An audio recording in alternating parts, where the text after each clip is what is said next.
네, 감사합니다. 오늘 우리에게 주신 하나님의 말씀, 누가복음 20장 27절에서 38절 말씀 가지고 하나님 앞에 산 생명이라는 말씀을 함께 말씀의 의미를 나누고자 합니다. 우리에게 변화되는 삶의 변화가 있는 그 시작이 되길 진심으로 바랍니다. 우리는 살아가면서 많은 질문들을 합니다. 아주 사소한 것에서부터 중대한 결정을 할 때까지 많은 질문들을 쏟아내곤 합니다. 더군다나 결정할 것이 많은 사람들 또는 경험이 적은 사람들, 아마 그 사람들에겐 더더욱 질문들이 많고 궁금한 것들이 많으리라 생각됩니다. 그런 이유는 모르기 때문 아닐까요? 또 알고 싶기 때문일 거고 실수하고 싶지 않기 때문일 겁니다. 많은 문제들에 마주하고 그런 문제들을 처리하는 능력이 부족하여서 어쩌면 경험이 적다라고 하는 청춘들은 힘든 것일지도 모릅니다. 젊은이들은 그렇기 때문에 어쩌면 힘든 삶을 살 수밖에, 고민의 삶을 살 수밖에 없는 것이 아닌가 생각도 해봅니다. 그런데 모두들 경험해 보셨으리라 생각을 합니다. 어느 정도 시간이 지나고 나서 과연 내가 그때 그렇게 심각할 필요가 있었을까라는 생각을 한두 번쯤 해보게 되죠. 성인이 되었을 땐 중고등학교 때 그 고민하고 시름에 떨고 했던 것들이 돌이켜보면 그때 내가 왜 그렇게 심각했을까?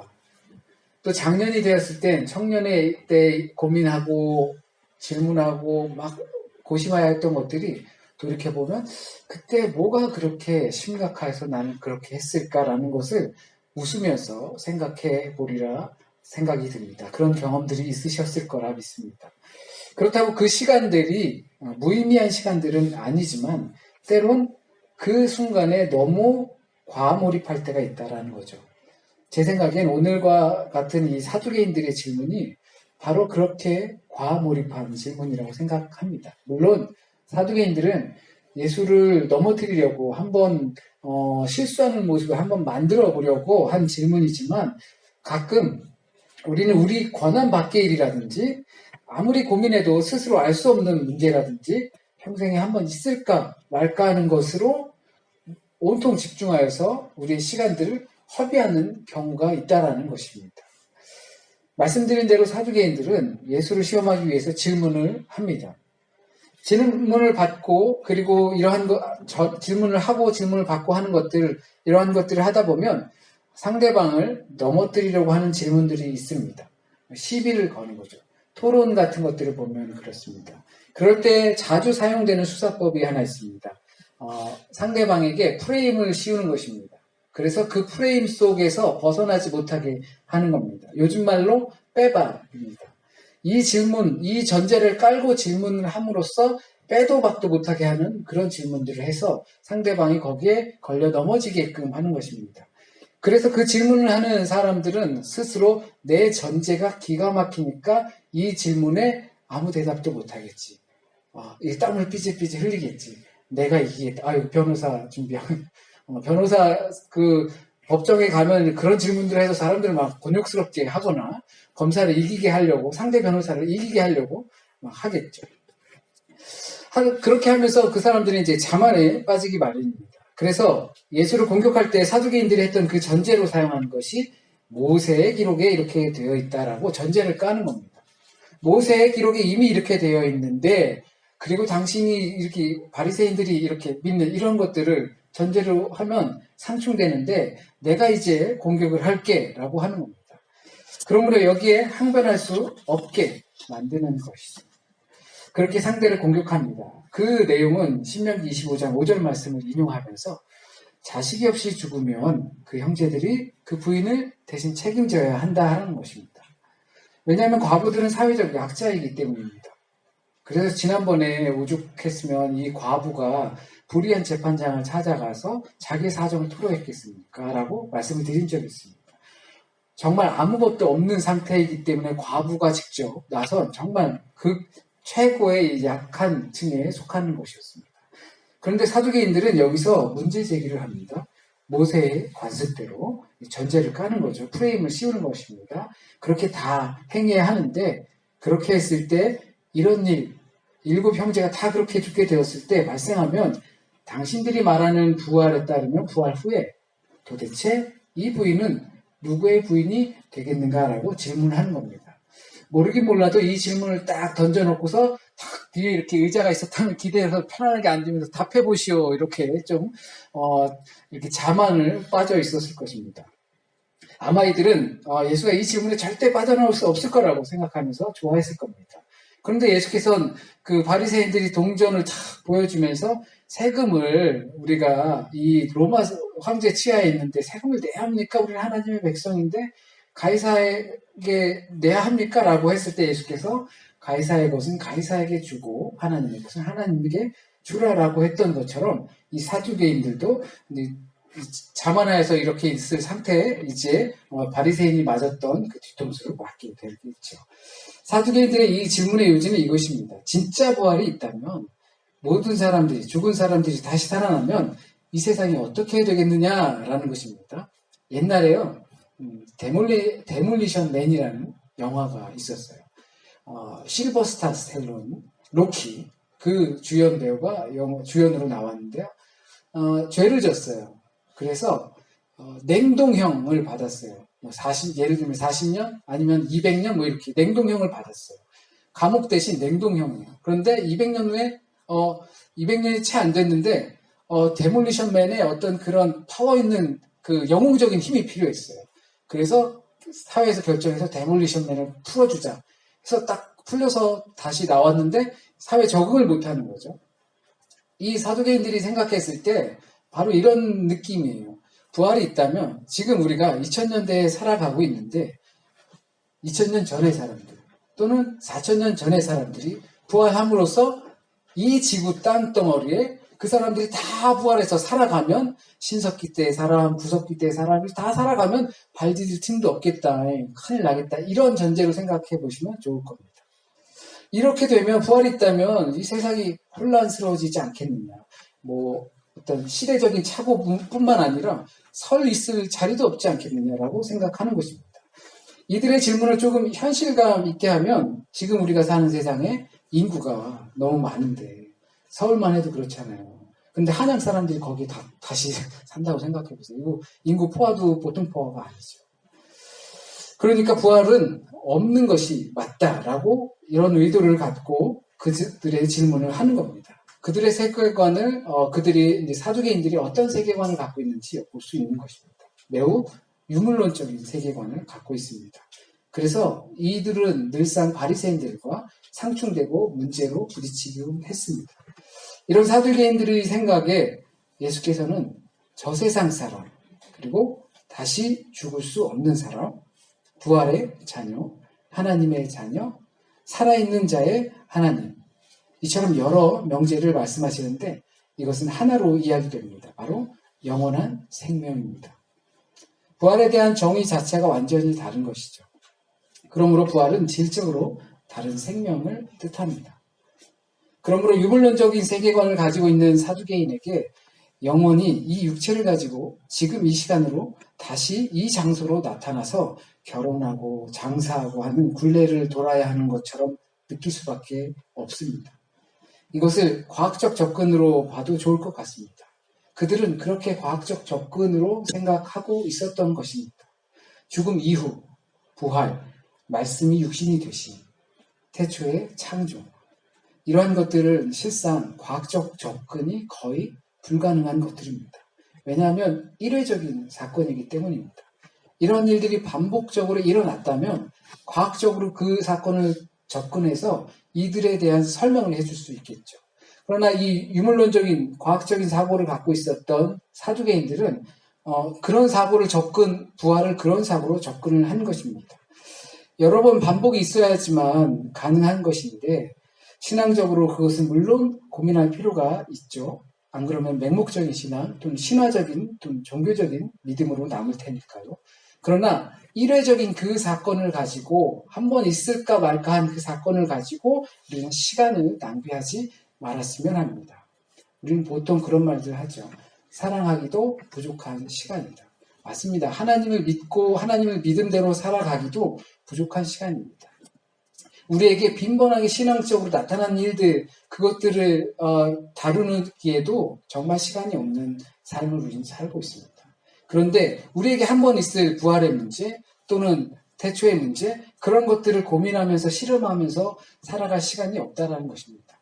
물론 그것들을 사두개인들에게 변호해도 그들은 믿지 않았습니다. 예수께서 부활에 대한 설명을 해주어도 그들은 믿지 않았습니다. 우리가 살아가는 세상 가운데서도 마찬가지일 겁니다. 우리가 예수님을 설명하고 우리의 신앙을 기초로 해서 세상을 설명하고 비그리스도인들과 어떻게든 변호해 보려고 해도, 명쾌하게 설명했다고 해도, 증거물이 있다고 해도 아마 믿지 않을 사람은 믿지 않게 될 것입니다. 우리는 그렇게 간혹 그리스도인과 비그리스도인 간의 대화가 안 될 때가 있습니다.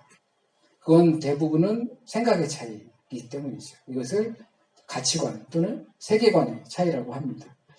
그것에는 여러 가지가 있겠지만 가장 큰 차이가 있다고 한다면 행복감을 느끼는 포인트가 서로 다르다는 겁니다. 이것이 우리 현실 신앙 안에서 동일하게 나타날 겁니다. 우리가 부활을 설명하고 사두개인과 같은 이들이 던지는 그러한 난해한 질문에 답하는 것도 중요하지만 더 중요한 것은 그리스도인과 비그리스도인과의 질적인 차이가 있는 삶을 살아야 한다는 겁니다. 시집가고 장가가고 사업하는 일들 하지 말라는 것이 아닙니다. 부활의 자녀들은, 하나님의 자녀들은 죽을 것들과 없어질 것들의 그 안에 행복감을 찾지 않는다는 것을 뜻합니다. 영원한 생명 안에서 행복감을 찾는 것이 그리스도인의 삶입니다. 사두개인들이 이런 오해를 하는 이유는 말씀드린 대로 그들의 세계관이 다르기 때문입니다. 과학적 접근, 유물론적 접근을 하고 있기 때문입니다. 원래 오늘 본문은 마태복음과 마가복음에도 동일하게 나온 본문입니다. 게다가 오늘 본문 바로 전에 나오는 세금에 관한 논쟁에 있어서도 동일한 순서로 나옵니다. 더군다나 마태복음과 마가복음은 내용이 거의 같습니다. 그런데 마가복음에서도 사두개인들이 이러한 오해를 하는 이유에 대해서 성경은 말해주고 있습니다. 마가복음에서는 너희가 이와 같은 일들을 이해하지 못하는 그런 가치관을 갖고 있는 것은 하나님의 능력을 모르기 때문이라고 설명합니다. 한마디로 사두개인들이 오해했던 이유는 이 세상의 문제가 부활의 생명 속에서도, 영원한 생명 속에서도 하나님의 자녀된 자들에게도 동일하게 적용될 것이라고, 그것이 문제이고 관심이기 때문에 이와 같은 오해를 하는 겁니다. 간혹 천국이라는 개념은 핍박받던 많은 사람들이 만들어 놓은 허상, 유토피아에 불과하다라고 생각하는 사람들이 있습니다. 영국에 유명한 무신론자가 있어요. 리차드 도킨스라는 유명한 무신론자, 만들어진 신이라는 것을 써서 아주 방송에 막 나오면서 그 신에 대한 비평을 신랄하게 비웃고 조롱하고 그러는 사람이 있었는데 최근에 다시 책을 냈대요. 자신이 유신론자가 된 것은 아니지만, 그걸 믿고 이러는 건 아니지만, 정말 이 신이나 기독교 종교를 없애버리면 이 세상이 어떻게 될지 두렵다라고, 자기가 너무 강했던 것 같다 이런 마음으로 다시 또 새로운 책을 썼다고 합니다. 이 사람이 대체적으로 이건 천국 이런 건 다 허상이다 이런 것을 주장하는 사람입니다. 한국에도 또 유명한 분이 있죠. 얼마 전에 방송을 또 봤는데 그 유명한 분께서 또 마가복음이라는 책을 또 쓰셨어요. 그래서 이제 사람들을 모아놓고 말 이상하게 하시는 분 있잖아요. 도마복음도 쓰시고 요한복음도 쓰시고 해서 이거 다 거짓말이야 그러고 그렇게 하는 분들이 있어요. 그런 세계관을 갖고 있는 사람들도 있을 수 있죠, 충분히. 그래서 그런 사람들이 주장하는 것은 우리의 삶이 너무 힘드니까 천국은 그냥 만들어 놓은 허상에 불과하다라는 것입니다. 현세가 힘드니까 사회에는 좋은 세상에 살기를 바라는 마음에서 만들어낸 허구일 뿐이다라고 말합니다. 그러니 꿈 깨고 장가가고 시집가는 일에 거기에 몰두하면서 밖에 살 수 없습니다. 그것이 허상이라면 이 삶에서 주어지는 것을 최선을 다하면서 살아야겠죠. 돈 많이 벌고 맛있는 거 많이 먹고 하고 싶은 거 마음대로 하고 마음껏 하면서 살겠죠. 이런 주장들이 단지 비그리스도인들에게서만 있는 것이 아니라 바로 사두개인들에게서도 나오는 겁니다. 그러니까 우리들 가운데서도 그렇게 나올 수 있다는 것입니다. 우리들 가운데서도 그렇게 삶의 양식들을 가지고 살아갈 수 있다는 것입니다. 나는 믿으니까 구원 받았어.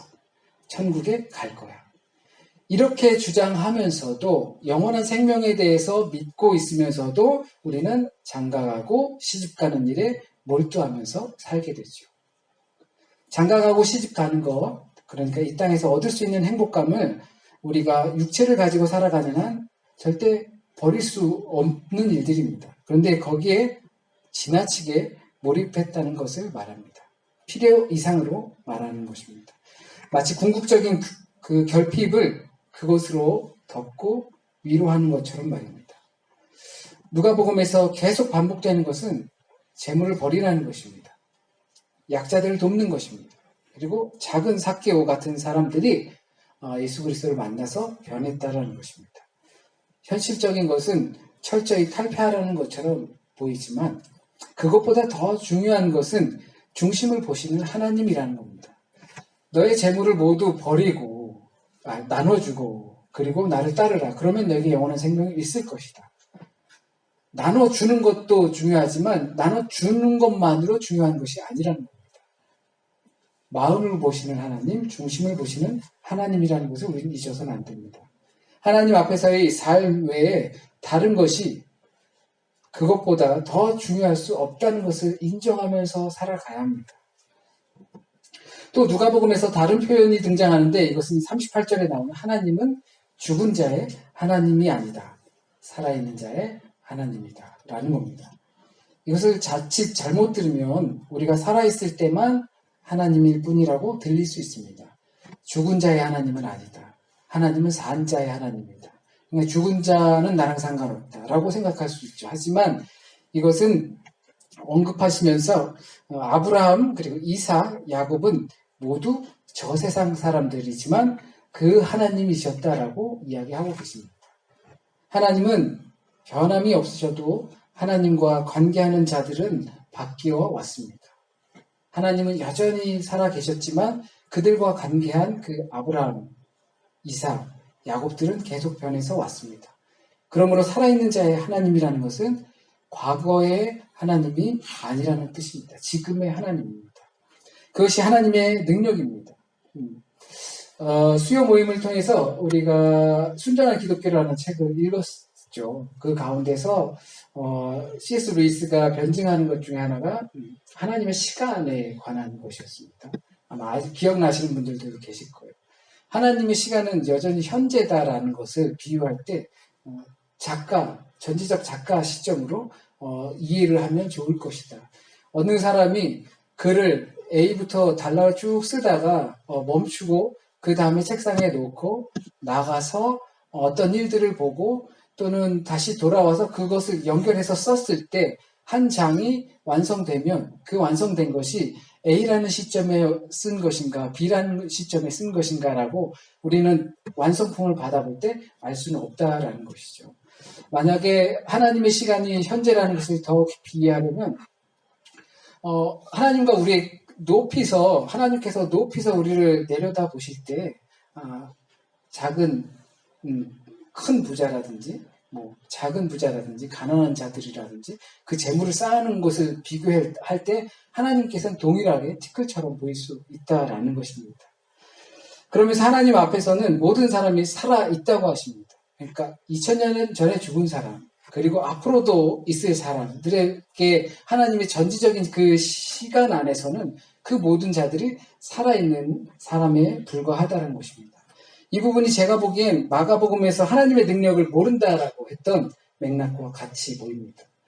사두개인들은 하나님의 능력을 몰랐기 때문에 죽었다 다시 살아나면 지금 이곳에 그들이 오면 땅도 부족하고 살 집도 부족하고 그리고 시간도 차고하고 이렇게 생각했던 것입니다.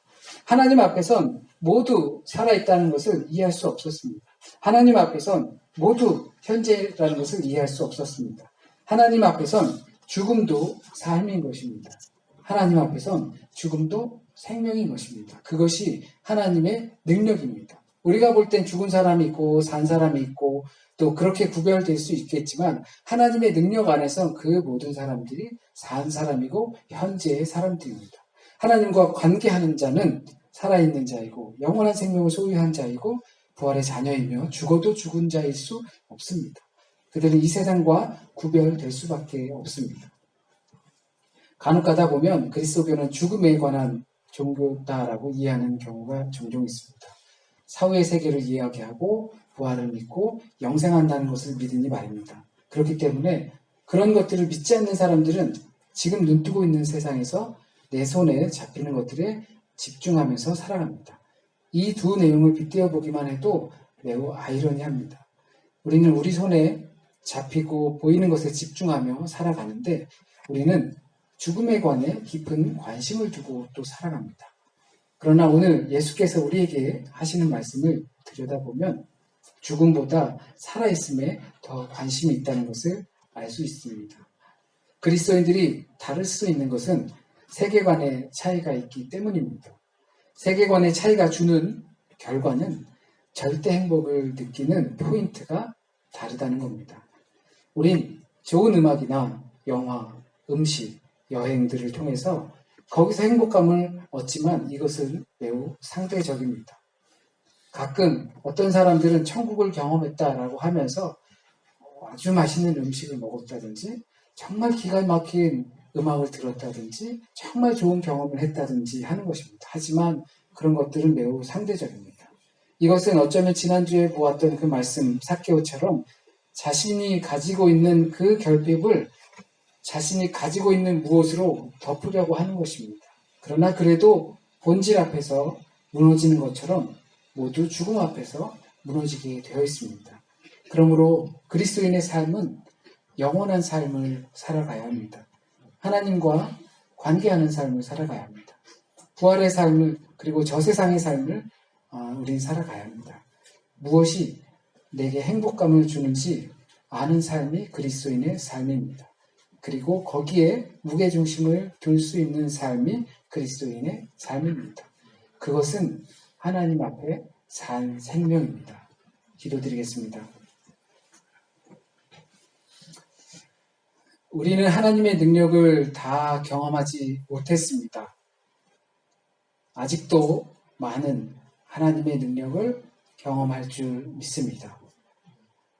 주님의 능력이 우리의 삶에 들어와서 우리가 이 땅을 밟고 또 육체를 만지며 육체가 주는 그 기쁨을 누리면서 살아가고 있지만 그것이 우리의 삶의 절대 행복이 아님을 고백하는 하나님의 능력을 경험하길 원합니다.